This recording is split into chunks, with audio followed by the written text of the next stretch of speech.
ரமதானுடைய மாதத்திற்கு பிறகு அல்லாஹ்விடத்தில் மிக கண்ணியமான, அல்லாஹ்விடத்தில் மிக சிறப்பு பெற்ற நாட்களை இன்ஷா அல்லாஹ் நாம் அடையப் போகின்றோம். அந்த நாட்கள் தான் துல்ஹஜ் மாதத்துடைய முதல் 10 நாட்கள்.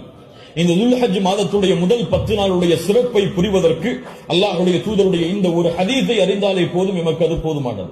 புகாரி ரஹிமஹுல்லாஹ், அபூ தாவூத், திர்மிதி போன்ற கிரந்தங்கள் எல்லாம் பதிவு செய்யப்படுகிறது.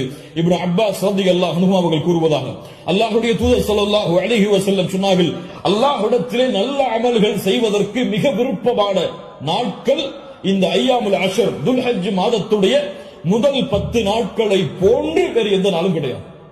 ரமதானுடைய இறுதி இரவுகள் அல்லாஹ்விடத்திலே மிக உயர்ந்தது. அல்லாஹ்விடத்திலே மிக உயர்ந்த 10 நாட்கள் துல்ஹஜ் மாதத்துடைய 10 நாட்கள் தான். ரமதானுடைய இறுதி 10 இரவுகள் அல்லாஹ்விடத்திலே மிக உயர்ந்த அந்தஸ்துடையது. அதைவிட ரமதானுடைய மாதத்திற்கு பிறகு துல்ஹஜ் மாதத்துடைய முதல் 10 நாட்கள் அல்லாஹ்விடத்திலே மிக உயர்ந்தது. இந்த ஹதீஸை சொன்னவுடன் சஹாபாக்கள் கேட்டார்கள், அல்லாஹ்வுடைய பாதையில் போராடுவதை விடவும் இந்த நாளிலே செய்யக்கூடிய அமல்கள் மிக உயர்ந்ததா? அல்லாஹ்வுடைய தூதர் ஸல்லல்லாஹு அலைஹி வஸல்லம் சொன்னார்கள், ஆம், வலல் ஜிஹாது ஃபீ ஸபீலில்லாஹ், அல்லாஹ்வுடைய பாதையில் போராடுவதை விடவும் இந்த நாளுடைய சிறப்பு மிக உயர்ந்தது.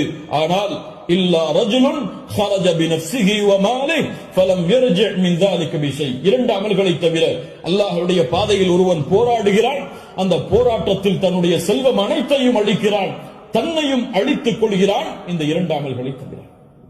இந்த 2 அமல்களுக்கு எதுவும் ஈடாகாது. இந்த 2ஐ தவிர மற்ற இருக்கக்கூடிய அனைத்து அமல்களை விடவும் இந்த துல்ஹஜ் மாதத்துடைய முதல் 10 செய்யக்கூடிய அமல்களுடைய அந்தஸ்து உயர்ந்தது என்று அல்லாஹ்வுடைய தூதர் முஹம்மது ரசூலுல்லாஹ் ஸல்லல்லாஹு அலைஹி